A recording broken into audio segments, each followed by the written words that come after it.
नाथाय सीतायाः पत्ये नमः। राम राम रघुनंदन राम राम श्री राम राम रणकर कस राम श्री राम राम शरणं भव राम राम श्री राम राम शरणं भव राम वन्दे बोधमयं नित्यं गुरुं शङ्कररूपिणम् यमाश्रिता हि पुत्रोऽपि चन्द्रः सर्वत्र वन्दते लखन सिया रामचन्द्र शंकर हरि ओम।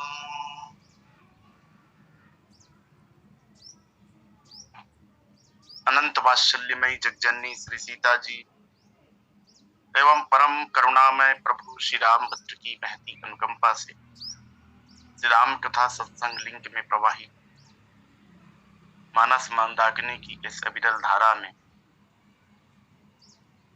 एक बार पुनः मानस की कुछ पंक्तियों को गा करके वाणी पवित्र करने का एक सौभाग्य प्राप्त हो रहा है। इस हेतु गुरुदेव पटेल जी के श्री चरणों में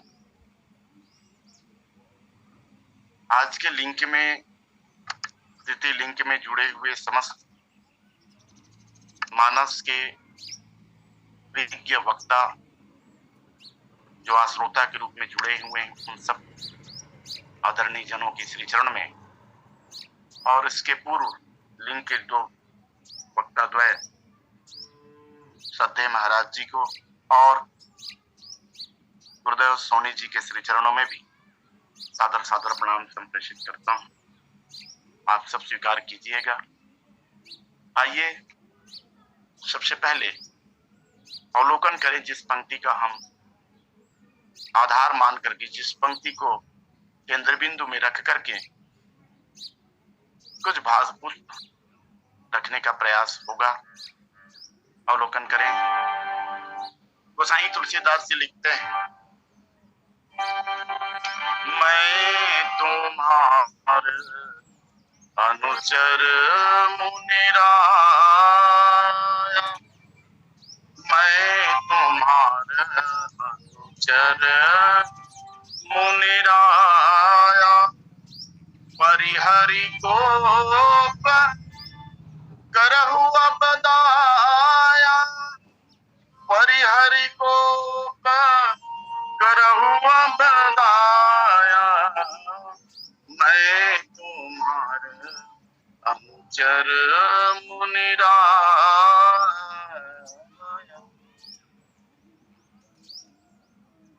रामचरितमानस की ये जो पंक्ति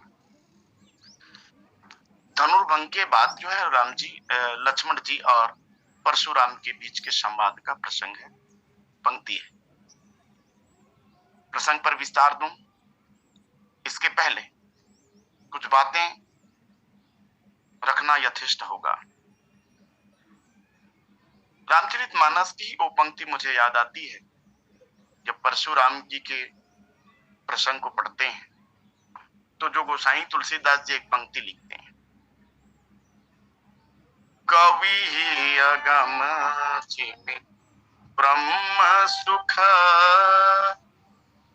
अहम मलिन जने, कवि अगम चिमि ब्रह्म सुख।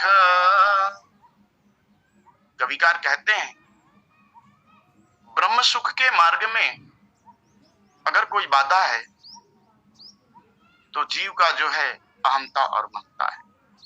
अर्थात जब तक जीव के जीवन में अहंता और ममता होगी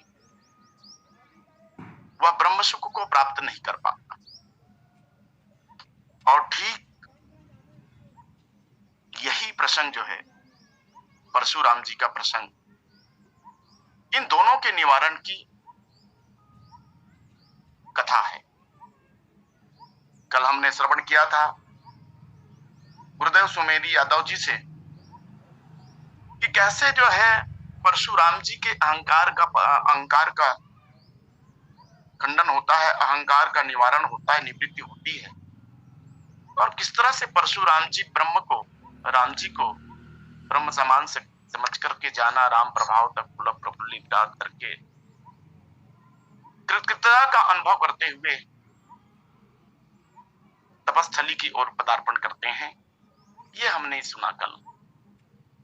राम जी के साथ जो संवाद है, वस्तुतः अहंकार परशुराम जी के जीवन में जो आई थी उनके निवारण के लिए है, और ममता का जो है पट्टी जो परशुराम जी के आंखों में चढ़ी हुई है, इनको जो है खोलने का काम जो है लक्ष्मण जी महाराज परशुराम जी के बीच के संवाद का है, ये स्पष्ट दिखाई देता है।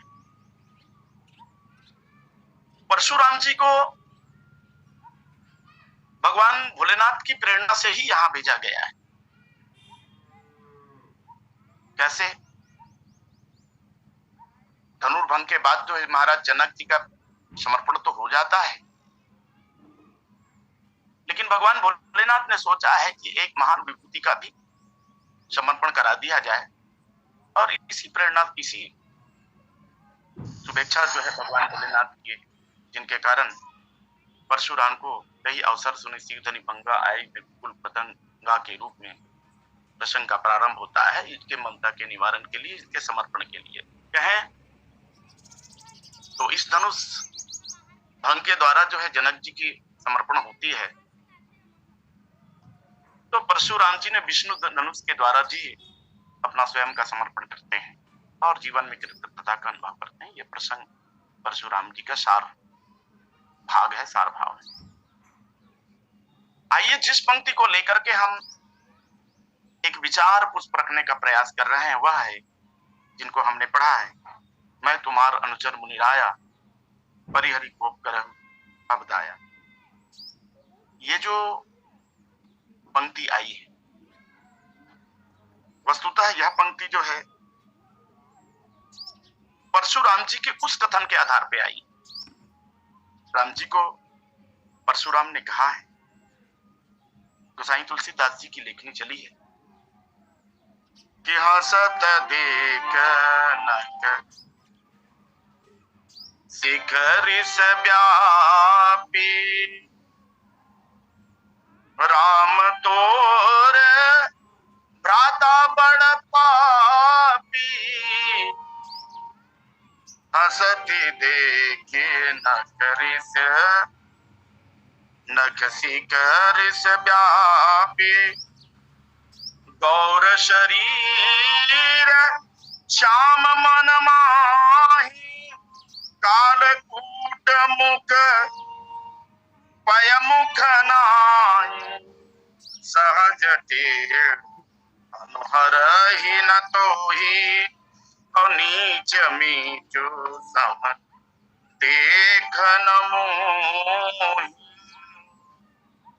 ये परशुराम ने राम जी को कहा है। जरूर इस पर कुछ विचार रखूं, इसके पहले एक बात रख देता हूं।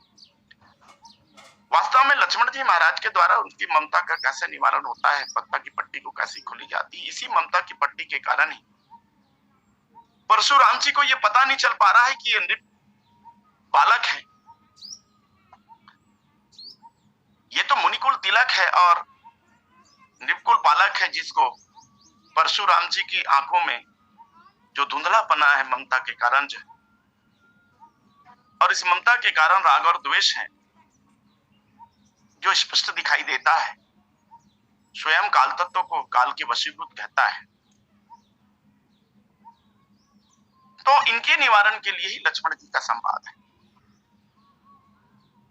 राम जी को कहा, जो तीसरी जो लाइन मैंने पढ़ा, सहज टेढ़ अनुहर ही न तो ही, पहले इन पर बात कर लूं, फिर जो प्रसंग की लाइन है उनको विस्तार देंगे।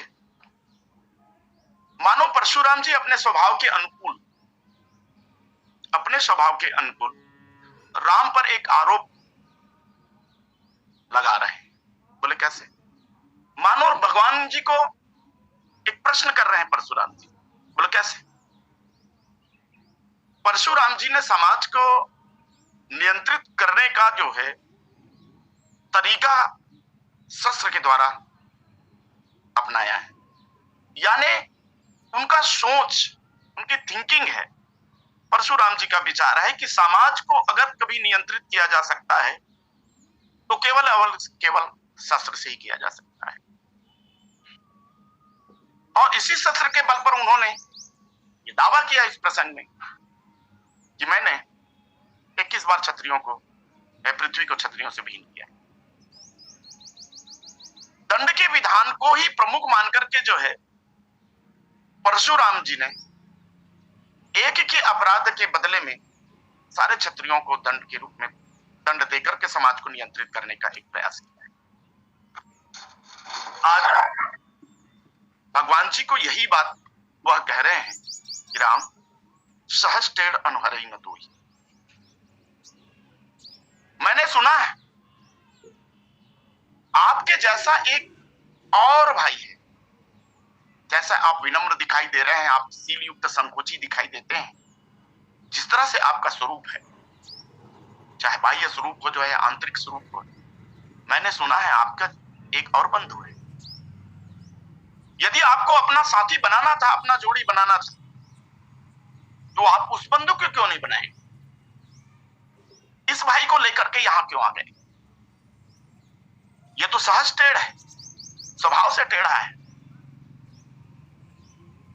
तो परशुराम जी का ये कहना है, मैंने आपको ये भी सुना है कि आप शस्त्र के रूप में धनुष और बाण को धारण करते हैं, और आज जी इस धनुष के बाण को धारण करके भी आप समाज को नियंत्रित नहीं कर सकते। परशुराम ने कह दिया, राम, हे राम, जब आप अपने स्वयं के भाई को नियंत्रित नहीं कर सकते, आप जो स्वयं आपके साथ अपना छोटा भाई है इसको आप नियंत्रित नहीं कर सकते, तो समाज को कैसे आप नियंत्रित करेंगे? समाज का संचालन आप कैसे कर पाएंगे? आप अभी आपको चाहिए कि आपका भाई जो भी अनुचित बोल रहा है उसको आपको रोकना चाहिए। ये आपके स्वभाव के अनुकूल नहीं है, और ये मूर्ख इतना है कि वह मेरा अनुसरण नहीं करता, आपका अनुसरण नहीं करता। ये बात परशुराम जी ने राम जी को कही। भगवान जी ने इसका उत्तर बड़े उचित ढंग से दिया। इसी जो हम प्रसंग चल रहा है उसके नीचे 278 नंबर के दोहे में गोसाई तुलसीदास जी लिखते हैं, सुनी लक्ष्मण बिहसे बहुरी नयन तरे रे राम। बात जब आगे बढ़ी तो भगवान राघव ने, भगवान श्री रामचंद्र जी ने लक्ष्मण जी को तिरछी आंखों से तरेर करके देखा है। और लक्ष्मण जी करिए क्या है, तो गुरु समीप सवने सकुची परिहरि बानी बाम। गुरु समीप गवने सकुची। जाकर के टेढ़ी बानी को छोड़ करके, कठोर बानी को छोड़ करके लक्ष्मण जी महाराज जो है गुरु के पास चले जाते। भगवान राम जी का मानो परशुराम जी को एक सांकेतिक जो है संकेत करते हैं, इशारा से उनको जो है बतला देते हैं कि महाराज, आप जिस विचार से आप मुझको जो है समाज का नियंत्रित करने की बात कहते हैं, जिस भाव को लेकर के, जिस उद्देश्य, जिस तरीके से, जिस विधि से आप जो है संचालित कर रहे हैं संसार को, वो उचित नहीं है। और मुझ पर आक्षेप लगा रहते हैं, आरोप लगा रहते हैं कि ये आपका भाई सहज टेढ़ अनुहरई मोनी, ये तो मेरी केवल और केवल जो है नैनों की भाषा समझ जाता है। महाराज, ये तो इतना विनम्र है इतना संयमित है, इतना नियंत्रित है कि केवल आंखों की भाषा को समझ जाता है। यदि आपके वाणी में ये नियंत्रित नहीं हो रहा है तो महाराज ये दोष इसका नहीं है, दोष आपकी वाणी का है। मानो भगवान राम परशुराम को ये एक संकेत करते हैं, लेकिन परशुराम को दिखता कहां ये सब? उसके आंखों में तो आंखों में तो पट्टी पड़ी हुई ना, ममता की पट्टी। बाद में खुला है तब वो पंक्ति को साईं तुलसीदास जी ने उसको लिखा है, सुन मृद गुड़ वचन रघुपति के उभरे पटल परशुधर मति के।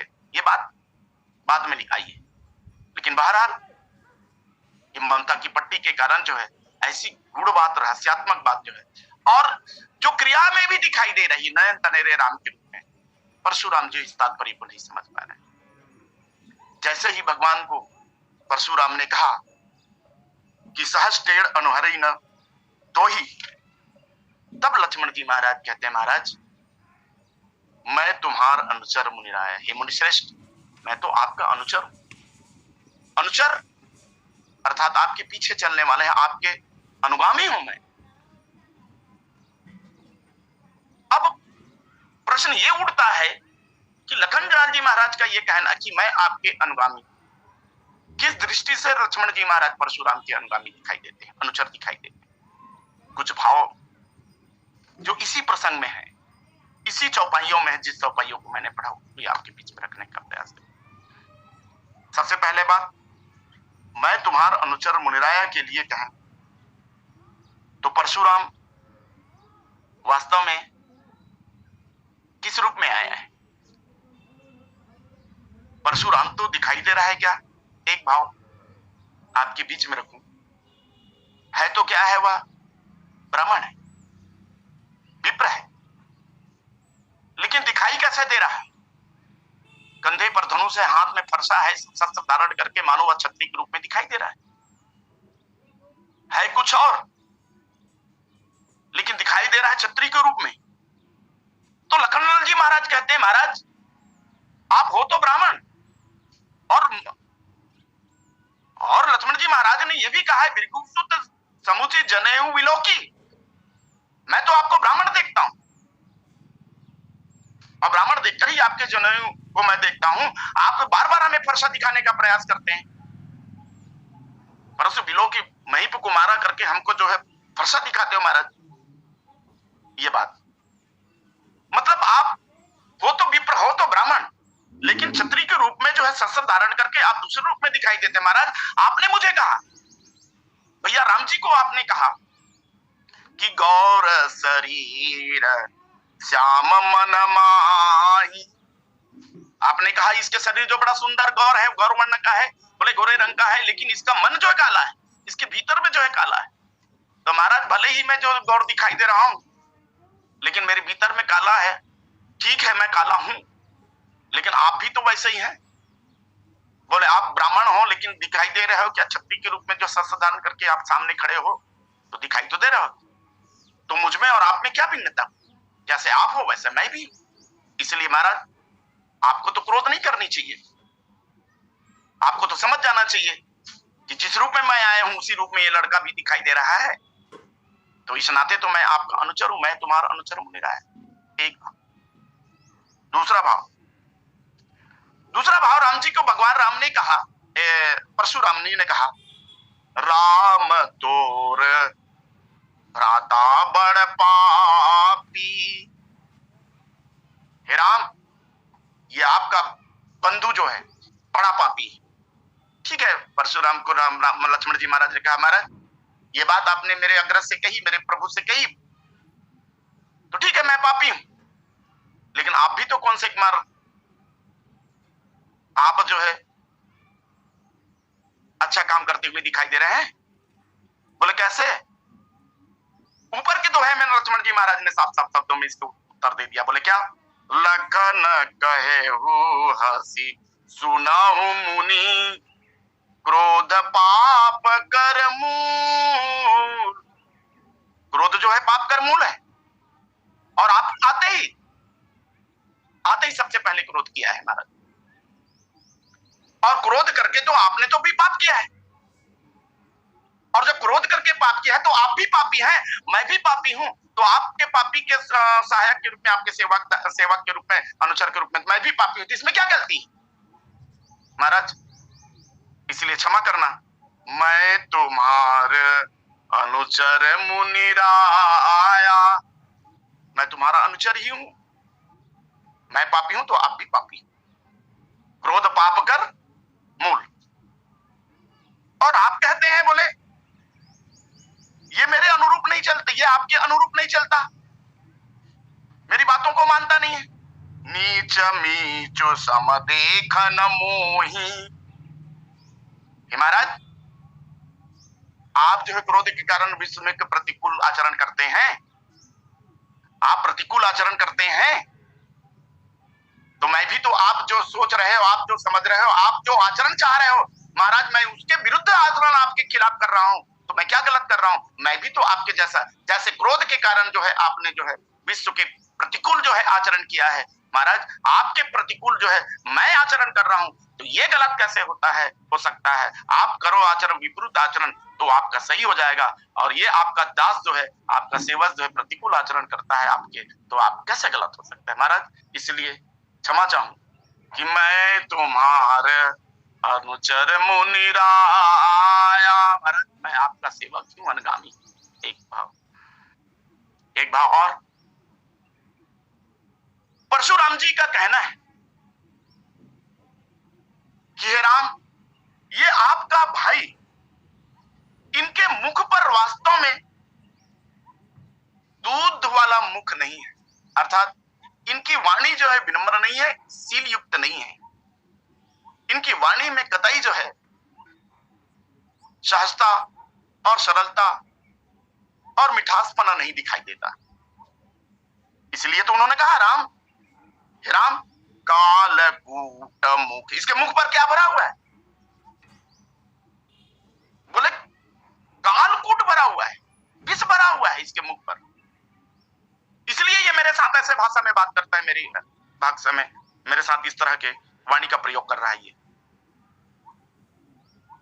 अब लक्ष्मण जी महाराज फिर से परशुराम जी को कहते हैं, महाराज याद है आपको इसके पहले अभी आपने क्या कहा था? अभी आपने कहा था, बोले का दो शब्द, परशुराम ने आते ही दो शब्द का प्रयोग किया है, और वो दो शब्द कौन सा? एक तो विधान शिरोमणि। विधान शिरोमणि, विश्व के जितने भी महान महान जो है मुनि लोग थे, वह महान जनक जी महाराज जो तत्वज्ञ है, दर्शन का ज्ञाता है, दर्शन वेदता है, ऐसे महापुरुष के पास ज्ञान की बातें सीखने को आते हैं, उस जनक जी महाराज के लिए शब्द का प्रयोग किया गया है। कहु जड़ जनक धनुष कै तोरा, उन्होंने कहा, बोले हे मूर्ख जनक, अब बताइए इतने सम्मानी राजा वह जड़ शब्द का प्रयोग कर रहा है, सम्मानित राजा। अच्छा ठीक है, उनके लिए तो किया, लेकिन लक्ष्मण जी महाराज आयु की दृष्टि में लक्ष्मण जी महाराज चलो परशुराम से क्या है, छोटा है, लेकिन उसके लिए भी शब्द कौन सा प्रयोग किया है? रे रिप बालक काल बसा, ये जो रे शब्द है, आप या हम जो है अपने पुत्र को भी, अपने बंधु को भी, अपने छोटे से छोटे को भी हम रे शब्द का प्रयोग नहीं कर सकते, लेकिन परशुराम जी के मुख से क्या निकला? छोटे के लिए रे शब्द, और सम्मानित जनक जी के लिए मूर्ख शब्द है, तो इनके मुख में क्या भरा हुआ है? बोले भाषा की दृष्टि से लक्ष्मण जी महाराज कहते हैं, बोले महाराज मैं जो बात कर रहा हूं आपके साथ जो मैं बात कर रहा हूं, जो जितने ऊपर में है उन पंक्तियों को मैं पढ़ना नहीं चाहूंगा। माता पिता ही उरिन भय नी के, गुरु उरिन रहा सोच बड़ जी के, भृगुबर परुष दिखा वही मोही विप्र विचारे वचन नहीं तो ही, ये जितने भी कटु वचन जो है लक्ष्मण जी महाराज ने उनको बोले हैं, तो महाराज आप कटु वचन बोले तो सही, और मेरी मुख से निकल जाए तो वह कालकूट मुख हो गया। तो महाराज जब आप आप कठोर वाणी में भाषा बोल रहे हैं, आपकी वाणी में, आपकी भाषा में संयमित नहीं है, संयम नहीं है, तो महाराज आप कैसे अपेक्षा कर सकते हैं कि मेरी भाषा में भी संयम हो? तो आपकी भाषा संयमित नहीं है तो मेरी भाषा में संयमित हो। इस नाते भी मैं महाराज, मैं आपका क्या हूं? बोले दास हूं, आपका सेवक। इसलिए परिहरि कोप करैया बदाया, महाराज क्रोध छोड़ दीजिए और दया करिए। एक भाव। आइए एक और भाव कहने के पहले एक छोटे से उदाहरण या दृष्टांत के रूप में बात रखने का प्रयास करूं। हम कहीं बाहर गए हैं और बाहर से कोई वस्तु खरीद करके ला रहे हैं और वस्तु के भार को हम या तो अपने सर पर या अपने कंधे पर उठा करके, बोझ को उठा करके हम अपने गंतव्य की ओर आ रहे हैं। गंतव्य की ओर आते आते बीच मार्ग में यदि हमारा कोई सेवक, कोई अपना बीच में मिल जाता है और वहां आकर के निवेदन करता है कि मालिक आपने इतने दूर तक भार का ग्रहण किया है, भार को लेकर के अपने ऊपर लेकर के आया है, अब मैं आ गया हूं और मैं आ गया हूं, इसलिए आप ये जो अपना भार जो है आप मुझे दे दीजिए, इस भार को मैं अपने कंधे पर या अपने सर पर उठा करके गंतव्य तक आपको ले चलूंगा। हमारा विवेक ये कहता है कि हम उस वस्तु को, हमारे उस सेवक को, उस नौकर को या सेवादार को हम दे देंगे और हम भार मुक्त हो जाएंगे। ये हमारा विवेक है। लेकिन ऐसा कोई हो कि नहीं, उस वस्तु के ममता के कारण वस्तु जो है अपना ही अपने सर पर लादे रहे तो निश्चित तौर पर उस बोझ के तले वह दबेगा। ऐसा एक साधारण सी नीति कहती है। मानो लक्ष्मण जी महाराज आज कह रहे हैं, महाराज मैं तुम्हारे अनुचर मुनिराया। आपने जो क्रोध किया है, इतने दिन तक आपने क्रोध करके जो है आपने जो काम किया है, क्रोध करने का भार अपने ऊपर लिया है, महाराज अब मैं आ गया हूं, इस भार को मुझे दीजिए। अब क्रोध करने का जो है दायित्व मुझको प्रदान कीजिए, आप इस भार से मुक्त होइए। और दूसरी बात, महाराज आप क्रोध करें तो सही और मैं क्रोध करूं तो गलत। जो आपने जो क्रोध किया है तो मैं भी तो क्रोध कर रहा हूं। इस दृष्टि से भी, मैं किसी भी दृष्टि से, इस दृष्टि से भी अगर देखें तो महाराज मैं आपका सेवक ही तो हूं, मैं आपका अनुचर ही तो हूं, इसलिए अनुचर हूं, इसलिए आपसे निवेदन कर रहा हूं कि आप क्या करिए, आप क्रोध करने के जो है दायित्व है उनको छोड़ दीजिए और इस क्रोध करने के दायित्व को इस दास को दे दीजिए। अब मैं क्रोध करूंगा। महाराज एक बात और, लक्ष्मण ने परशुराम जी से कहा, बोले महाराज आप जो है क्रोध करते हैं वो ठीक नहीं, क्यों? आप का क्रोध भूतनिष्ठ है और ये भूतनिष्ठ क्रोध के कारण आपको ये समझ में नहीं आ रहा है कि कौन सही है और कौन गलत है। क्रोध करने की जो शैली आपकी है उसको मैं सुधार करके क्या करूंगा? बोले क्रोध करूंगा मैं जो है, मैं आपने जो मेरे प्रभु राम जी को कहा है कि सहज टेढ़ अनहरे मनोई, इस नाते आप कहते हैं समाज को नियंत्रित करने नहीं आता। बोले राम जी को, मेरे प्रभु को समाज को नियंत्रित करने के लिए मैं उचित क्रोध करके महाराज राम जी का, मेरे प्रभु का सहयोग करूंगा। इसलिए मैं आपसे निवेदन कर रहा हूं कि आप क्या करिए, बोले आप इस क्रोध को छोड़िए। और अब आप क्रोध करना सही समझते हैं तो मैं भी तो आपके लिए क्रोध की भाषा में बात कर रहा हूं, इस नाते भी मैं आपका सेवक हूं। इसलिए मैं तुम्हारे अनुचर मुनिराया, परिहरि कोप करैया बदाया। परशुराम जी को लक्ष्मण जी महाराज ने कहा, महाराज आप तो ब्राह्मण हैं, आप ब्राह्मण होने के नाते आपके पास वो क्या होनी चाहिए? तो बोले कृपा होनी चाहिए। ब्राह्मण की हृदय में कृपा की जो भाव आने चाहिए, कृपा की वृत्ति होनी चाहिए, कृपा करने की भाव होनी चाहिए। जैसा कि मानस कहती है, जहि विप्र उर कृपा घनेरी, जहि विप्र उर कृपा घनेरी, घनघोर कृपा की जो है वृत्ति जो है विप्र के हृदय में होनी चाहिए महाराज। और आप क्रोध कर रहे हैं, ये उचित नहीं है। क्रोध कर रहे हैं, यह वृत्ति किसकी होती है? तो लक्ष्मण जी महाराज ने कहा, बोले नाथ, खलन हृदय अतिताप विशेषी। क्रोध करने का जो है स्वभाव तो खलों की होती है, और वह क्रोध करके जो है दुनिया को ताप देता है, दुष्ट जो है ताप देता है। और आप मुझको दुष्ट कहते हो, नीच कहते हो। महाराज, मैं भी तो जो है आपको ताप दे रहा हूं, कठोर वाणी के द्वारा क्रोध करके आपको ताप दे रहा हूं। यदि आप ऐसा समझते हैं, मुझे नीच समझते हैं, तो महाराज आपका भी स्वभाव कौन से कुमार उच्च वाला है, इसी दृष्टि से भी मैं देखूं तो महाराज, मैं तुम्हारे अनुचर मुनिराया, परिहरि कोप करैया बदाया। क्यों महाराज? कोमल चित दीनन परदाया। संत जो है विप्र महाराज जो है बोले कोमल हृदय वाले होते हैं, कोमल चित्त वाले होते हैं। महाराज, आप जो क्रोध करके जो है क्या कर रहे हैं, अपने हृदय को जला रहे हैं, ये उचित नहीं है। अब हृदय जलाने की बारी मेरी है, आप मुझ पर छोड़ दीजिए और आप शांत हो जाइए। और इसलिए लक्ष्मण जी महाराज कहते हैं, फिर भी अगर आपको जो है यदि इस धनुष के टूटने पर गुस्सा है तो महाराज एक बात तो ध्यान दीजिए। क्या? टूट चाप नहीं जुरही रिसाने, बैठी हुई पाय पिराने, बैठी हुई पाय पिराने। और जो अति